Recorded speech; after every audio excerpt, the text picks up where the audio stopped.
Startups don't start in incubators. They start when relentlessly resourceful people start nerding on a side project with someone else. And what we want to do here at Relentlessly is just gather all these people across the world in this one place and help them bump into each other so that more startups happen. And that's like the main plan. I think it's pretty simple. And we have a vision in all of this, and that is that like no matter how much or little money you have, you should be able to grind your way into the same outcomes in this place as anyone else. And that meaning the core stuff needs to be open and free. And what are we talking about here regarding relentlessly resourceful? Now, to me, these kinds of people are, it's a lot about being nice and having integrity, actually, because especially at this like fragile side project stage, trust is so important. It's key to create the huge things. Otherwise, just like the collaboration and everything just halts and becomes really hard. So you need trust in the feeling that the other person wants you well. Take Sam Altman, for example. I don't know him. I think he's a nice guy. I don't think you need to be a crazy business devil and screw people over to create huge things in the world. I think you can do both. Another trait for the resourceful is getting stuff done, being a walker, not only a talker. It's a big part of the term.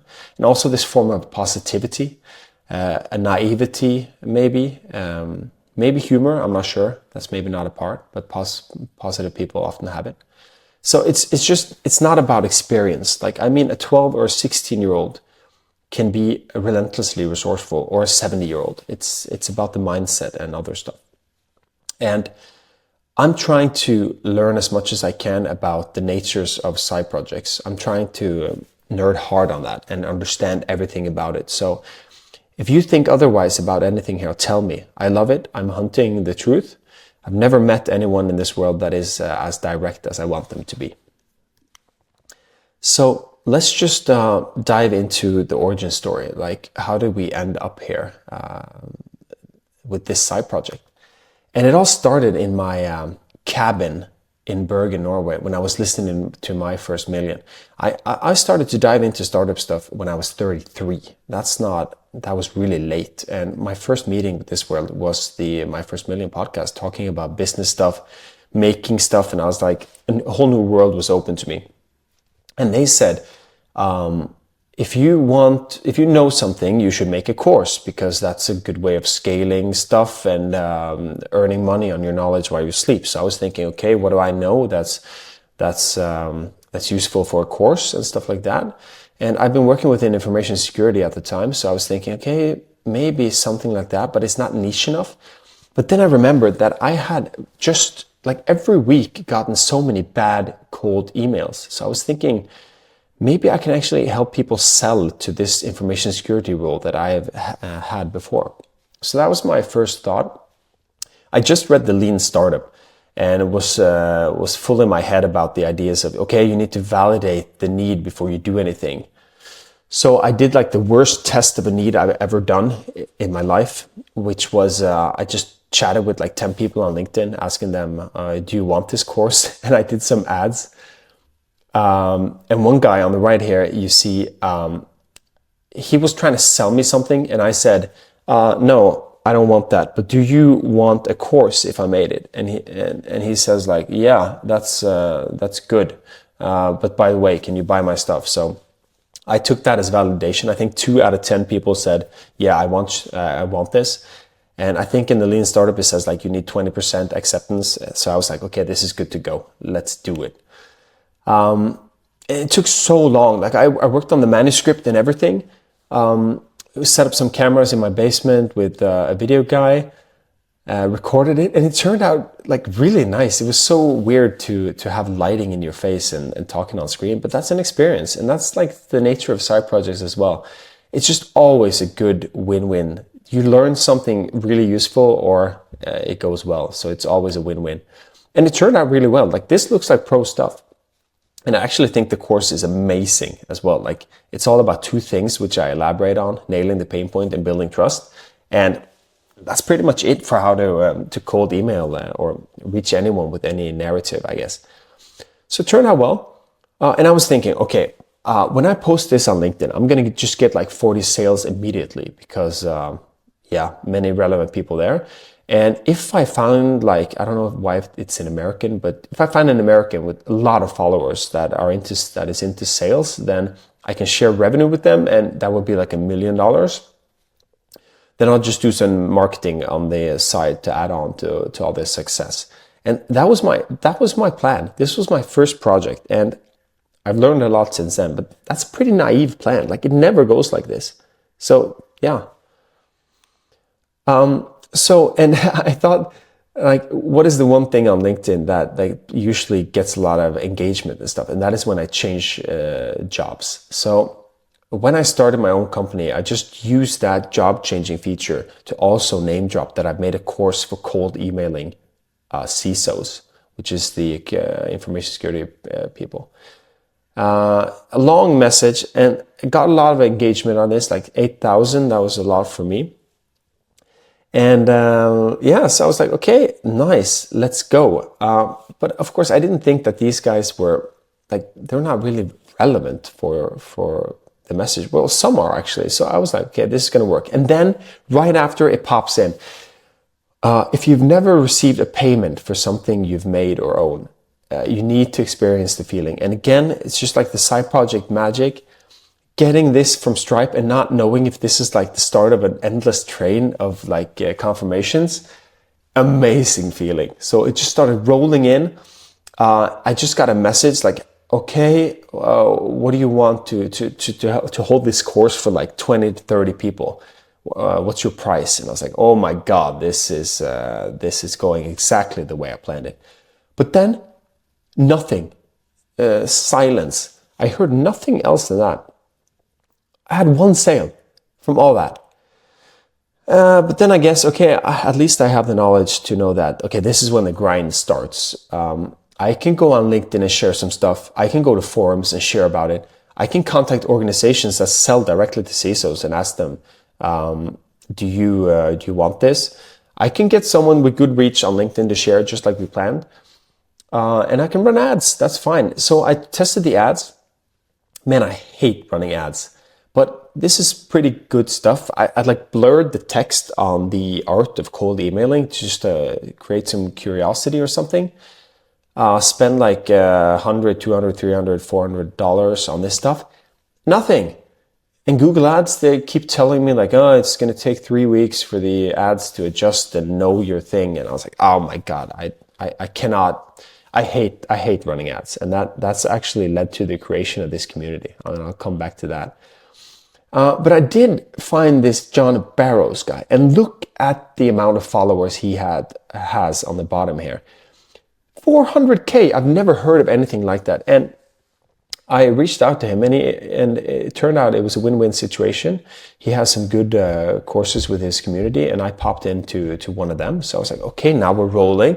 This is it. 400,000. What is 1%? What is 10% that's going to buy my course? It's going to be amazing. It's pretty cool. I've never been in like Reels. He had a guy make these things and posted them on on YouTube and stuff. Amazing. Really good talk, actually. Shout out to John. 0 sales. What? Like, this was supposed to be the thing. Like, if this doesn't work, how does this stuff work? I hate it. Okay. And then I thought, man, I hate running ads, but I don't want to give up I think it's an amazing course. But here I am, alone in the world, and around me are people. Can anyone help me? And I was thinking like, okay, so many people are not into side projects. Like, they are bogged down by life.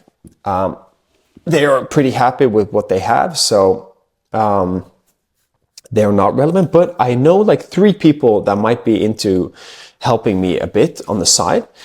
But they were developers. I didn't know any marketing people. And then it struck me, like, is there groups like this around the world of small communities of people that know each other with like different skill sets that are actually up for doing something on the side? I needed help on the side because we're not earning any money yet. So yeah. And then we found it. Like, we had me with like a split of 65% or whatever we made on this thing. I had the video guy getting 20%. So if we made like $1 million, that would be pretty cool. And then we found a marketing girl which we said like, okay, we'll just split the revenue like 15 to 25% of like the bottom line revenue with you if we make some sales. And we did that. Zero sales. Or we actually, I have 8 sales actually, but yeah, that's it. And it's sort of like that collaboration fizzled out and we didn't try it for that long. We used a couple of $100 on it, but yeah. So that was the whole start. But after failing with that, I still couldn't get out of my head this idea about the people around the world, sitting in communities, knowing things, wanting to get going. And I just thought, man, let's make side project, the project of gathering all these people that are into side projects. So I started gathering all these people into Excel documents and getting like 40 people on the list and what they know and whatever. And that actually that was the start of Relentlessly. And we started basically like that and it evolved into this. And why we changed the name to Relentlessly is that after a year, I saw that the point isn't the side projects. They vary a lot. The ideas change, like most of them fail. Side projects are the most fragile thing in the world. But after a year of nerding on them with others, I saw the point is the relationships created. And because somebody I met a year ago that had their own project at that time, but I kept in touch with because he was in a startup. Now a year later, he's ready for something and I was suddenly ready for something. And then we had a co-founder ready relationship created during that time. So it's not about the side projects. It's all about these relentlessly resourceful people that might be busy today, creating these relationships so that we can build together tomorrow. That's it. They can be and these RR people can be everywhere. They're in corporate jobs, but they're going to build in a couple of years. They are in another startup. They have their own side project. They're doing nothing. They don't know. They don't know they are RR yet. Many different variations, but we will maybe build together tomorrow. And that's why we're collecting all these people. And where are we now? Been working for 1.5 years and just been learning more and more about side projects. In the beginning, we just wanted to do them, but now I sort of see that everything starts on the side. All new huge things start on the side for like 5 minutes or 15 years or stay on the side forever. Like it's all about saluting the creation of stuff. And some people just want to nerd on a side project and that's fine. Other people dream of making it their full-time project, but they all start on the side. And even like if Zuckerberg is going to start something new now, it's going to be on the side for 5 minutes before he funds himself and goes running off and creating it. But there is no product for this real startups. And that's not good because the real startup is the most valuable place in the world. It's just the most valuable thing. And I think that most projects die because people don't find co-founders. Like building is becoming so cheap and easier, but I still think until we get the robot with ChatGPT integrated or something that can join you in the pub and actually help you on the other hard parts of the startup journey, then the biggest things are going to be built by teams still. So the relationships with other RRs is the key, I think, in these coming years. And the amount of side projects is exploding right now in the world because of this AI. You give somebody gets a baby and they come back after 2 weeks and they have like a landing page in an online store. So it's the relationships that's holding back the world. People meet co-founders through school, work, or hobbies. They're not designed to meet co-founders. They're not places designed for it. We're trying to design for it. So how hard can it be? And it's been annoying to me that relationships across borders, like they don't exist. But there's no reason I shouldn't be building with a 19-year-old in India. There's no reason. It's just that we haven't got the mechanisms to bump into each other. That's the missing piece. So solving this relationships across borders is going to like unleash the amounts of startups in this world. Because now like me and a guy from India and a guy from Africa can just build something on the side and maybe it turns into a full-time thing someday. And there is a lot of content on side projects. Like Reddit has like a 500,000 subreddit. Twitter has solo founder stuff and side project stuff, and indie hacking, solo hacking is a thing, but they are solving for content, not the true or the biggest value. I think the relationships. Like Reddit is filled of anonymity.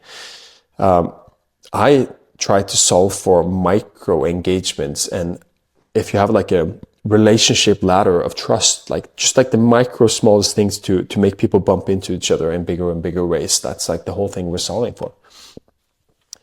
And what are we right now? I mean, we're just we're a site and a Slack channel. In the site, you can upload your project and you can tag with, if you need builders. We're going to expand that later.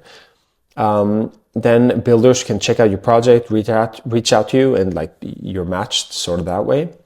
You can, if you're a builder or someone else wanting to check out something, you can look at the projects which need help and reach out to them. And we have meetups regularly with active projects, checking out who needs something and matchmaking people. It's just in a really soft way, not hardcore. And we sometimes have some challenges from corporations that we throw in there because it's pretty win-win. They can pay to get some of this solved, and that can create relationships on the back room. So that's pretty cool. And we're trying to be at the birth of everything. We're sort of at the left stage of incubators, and some of the projects here, we salute creating things, and some of the projects can end up in the incubators. We create incubator-ready stuff, but when Johnny joins YC at 25, I want him to have been building with us for 10 years. And maybe after some while we invest in him a lot earlier.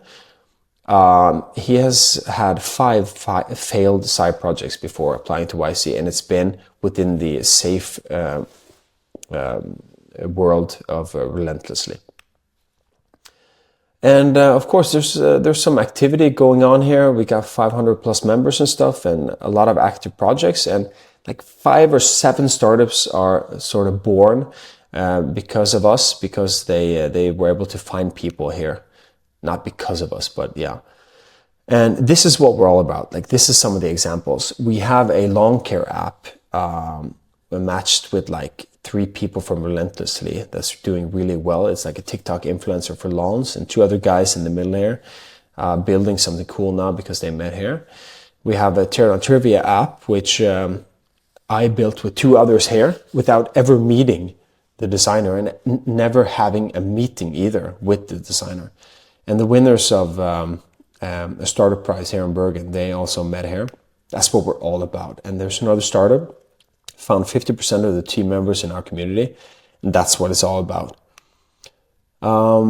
This is a weird sentence. People say cracked, and I think it's funny, but there's a lot of potential in these people. It's the most awesome people that might still have day jobs, but they want something.